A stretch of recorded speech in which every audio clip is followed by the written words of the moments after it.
Assalamualaikum dear students, I hope you are all fine and doing great. Our today's topic of discussion is enzyme inhibition. अब बच्चे inhibition term निकली inhibitor से. Inhibitor such a substance which stop the chemical activity of the enzyme. जो enzyme की chemical activity को stop कर देना, that will be called as the inhibitor. Clear? और enzyme inhibition वो process होगा जिसमें क्या उसे कहते हैं enzyme की chemical activity क्या हो जाएगी, stop हो जाएगी. Is it clear? अब इसको देखते हैं क्या है, कैसे है, किस तरह.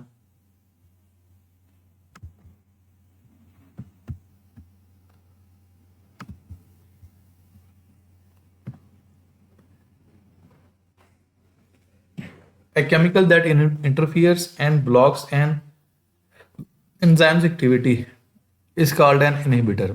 कैसा केमिकल जो एंजाइम की एक्टिविटी के साथ इंटरफेयर करे, उसे ब्लॉक कर दे, that will be called as inhibitor. और इस फिनोमिनन को हम क्या नाम दे देंगे, इनहिबिशन कह देंगे. Inhibitor attach with enzymes but are not transformed into the product. अब इनहिबिटर एक ऐसा सब्सटेंस है जो एंजाइम के साथ अटैच तो होगा लेकिन प्रोडक्ट में कन्वर्ट नहीं होगा. क्लियर?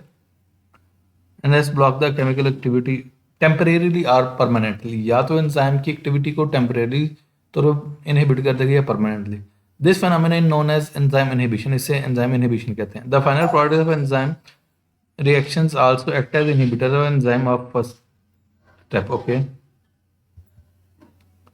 बेसिकली ना यहाँ पे दो टाइप्स हैं इनहिबिटर की. एक है कम्पिटिटिव इनहिबिटर, दूसरा है नॉन कम्पिटिटिव इनहिबिटर. मैं आपको समझाता हूँ कम्पिटिटिव इनहिबिटर क्या होता है. अब इधर समझिएगा, ये एंजाइम है, ये सबस्ट्रेट है, ये इनहिबिटर है. हम कहते हैं कम्पिटिटिव इनहिबिटर वो इनहिबिटर होता है जिसकी शेप थोड़ी बहुत रिजेंबल करती होती है किसके साथ, सबस्ट्रेट की शेप के साथ, स्ट्रक्चर के साथ. अब होता पता क्या है, मिसलीडिंगली गलती से वो अटैच हो जाता है किसके साथ, एंजाइम के साथ. अब मिसलीडिंगली गलती से अटैच तो हो जाता है एंजाइम के साथ लेकिन वो ट्रांसफॉर्म नहीं होता किसमें, प्रोडक्ट में. क्लियर? अब ये देखें, इसकी ये वाली शेप देखें सबस्ट्रेट की और इनहिबिटर की ये वाली शेप देखें. अगर तो सबस्ट्रेट अटैच हो गया तो ठीक है, प्रोडक्ट में कन्वर्ट हो गया. अगर इसकी बजाय गलती से मिसलीडिंगली इनहिबिटर अटैच हो गया एक्टिव साइट के साथ तो वो ट्रांसफॉर्म नहीं होगा प्रोडक्ट में. क्लियर? तो अब क्यों कि because there is competition between the inhibitor and substrate for the attachment at the active site, that is called as competitive inhibitor. अब इसको देखते हैं. Two general classes of the inhibitors are recognized: competitive and non-competitive inhibitors. A competitive inhibitor resembles the enzyme substrate. It competes with substrate. वो क्या उसे कहते हैं, substrate के साथ क्या करता है, compete करता है. क्या करने के लिए, for the same binding site on enzyme. Okay. When competitive inhibitor is selected by binding site, अगर क्या होता है कि गलती से वो competitive inhibitor गलती से select हो जाए बाइंडिंग साइट से, ये ब्लॉक कर देगा किसको, एक्टिव साइट को, और परमिट नहीं करेगा फर्दर सबस्ट्रेट को अटैच होने के. क्लियर? और एंजाइम क्या करेगा, अपने कैटालिटिक एक्टिविटी से रिटार्ड हो जाएगा, स्टॉप हो जाएगी. द एंजाइम सक्सिनिक डिहाइड्रोजनेज एक एंजाइम है. अगर एंड पे एज आ रहा होता है ना मोस्टली तो वो एंजाइम ही होता है. Catalyse oxidation of succinic acid to fumaric acid. अच्छा, malonic acid has a structure similarity. अब मेलानिक एसिड की स्ट्रक्चर सिमिलरिटी मिलता जुलता है किसके साथ, सक्सिनिक एसिड के साथ. तो गलती से वो अटैच हो सकता है एंजाइम के साथ. तो इनके दरमियान क्या हो सकते हैं, कंपटीशन होता है. कहाँ पे अटैच होने के लिए, एक्टिव साइड पे अटैच होने के लिए. Clear? Malonic acid is selected by active site and this blocks it. Okay.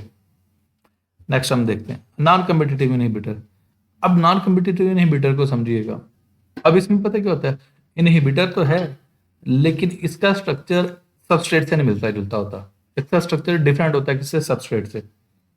ये वाला जो इनहिबिटर है ना, it attaches at a site other than active site. ये एंजाइम के साथ अटैच तो होता है लेकिन एक्टिव साइट पे नहीं अटैच होता, किसी और साइट पे अटैच हो जाता है. क्लियर? लेकिन एक बात समझिएगा, as the non competitive inhibitor attaches with the enzyme it induces certain changes within the shape of active site. अब यहाँ पे एक्टिव साइट की शेप देखें, वो कंप्लीमेंट्री है सबस्ट्रेट के, लेकिन जैसे इनहिबिटर अटैच हुआ, इसने क्या किया, इनहिबिटर ने अटैच होते ही एक्टिव साइट की शेप में क्या कर दिया, चेंज कर दिया. जब उसमें चेंज आ गई तो फिर सबस्ट्रेट अटैच नहीं हो सकता. जब सबस्ट्रेट नहीं अटैच हो सकता प्रोडक्ट नहीं बनेगा. तो ये भी क्या हो सकती, इनहिबिशन हो. क्लियर? अब इसको देखते हैं. A non competitive inhibitor has no real structure similarity to substrate, इसका स्ट्रक्चर सबस्ट्रेट से नहीं मिलता जुलता होता, तो it does not enter active site, ये एक्टिव साइट में एंटर नहीं होगा। Instead it binds enzyme at other places, ये दूसरी प्लेसेस पे जाके क्या कर जाएगा, बाइंड कर जाएगा। It's binding alters the shape of enzyme so that active site does not fit substrate, और उसके ऊपर वो फिट नहीं होगा substrate, so enzyme is inhibited और इनहिबिट हो जाएगा और प्रोडक्ट नहीं बनेगा। तो आप सिंपल सी बात याद रख लीजिएगा, कम्पिटिटिव इनहिबिटर में क्या होगा, जो आपका एंजाइम है वहाँ पे इनहिबिटर एक्टिव साइड पे अटैच होगा, और नॉन कम्पिटिटिव में क्या होगा, जो इनहिबिटर है वो एक्टिव साइड पे नहीं किसी और साइड पे जाके अटैच होगा।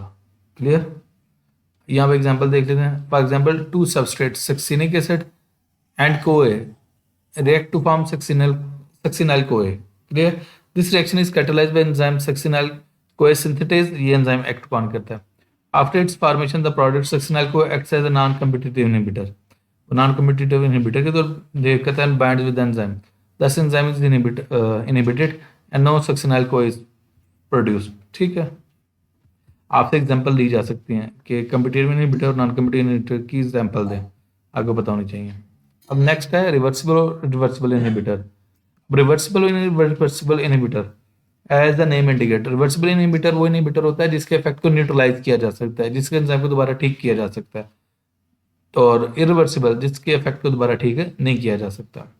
Irreversible inhibitors make covalent bond with enzyme, ये एंजाइम के साथ कोवलेंट बॉन्ड बनाते हैं और ये आपको पता है स्ट्रॉन्ग बॉन्ड होता है।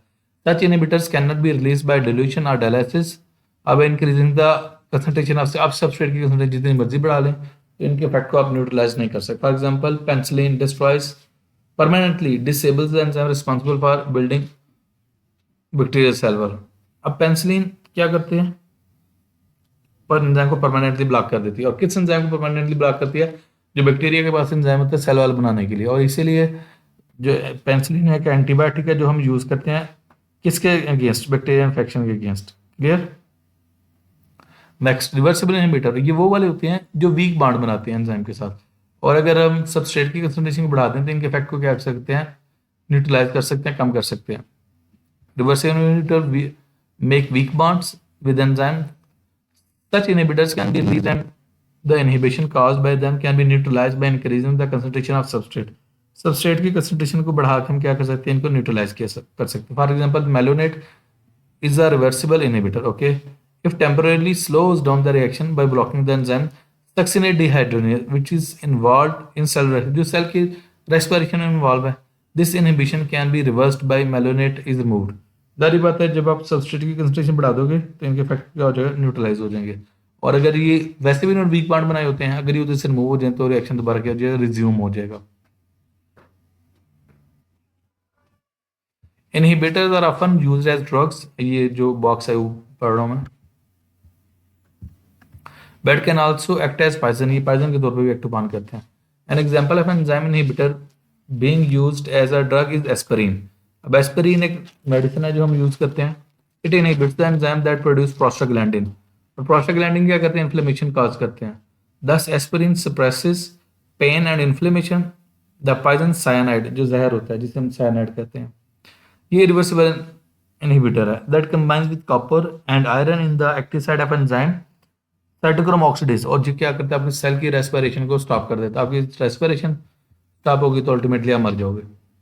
Competitive inhibitors are used as antibiotics to kill bacteria. Okay, these inhibitor molecules are similar in structure to bacterial enzymes which are necessary for their life, जो बैक्टीरिया की लाइफ के लिए जरूरी है, और ये इनहिबिटर क्या करते हैं, बैक्टीरिया ग्रोथ को रोक देते हैं। The inhibitor bind and the inhibit the enzymes of bacteria, जब एंजाइम्स बैक्टीरिया के इनहिबिट होगी तो अल्टीमेटली बैक्टीरिया की ग्रोथ क्या होगी, स्टॉप होगी। क्लियर है बच्चे? यहाँ तक मैंने आपको इनहिबिशन का टॉपिक कर दिया। नेक्स्ट वीडियो में हम देख लेंगे क्या हो सकते हैं रिवर्सिबल, ये देख चुके हैं रिवर्सिबल। नेक्स्ट हम देखेंगे significance of enzyme inhibition. Clear है? Thank you so much.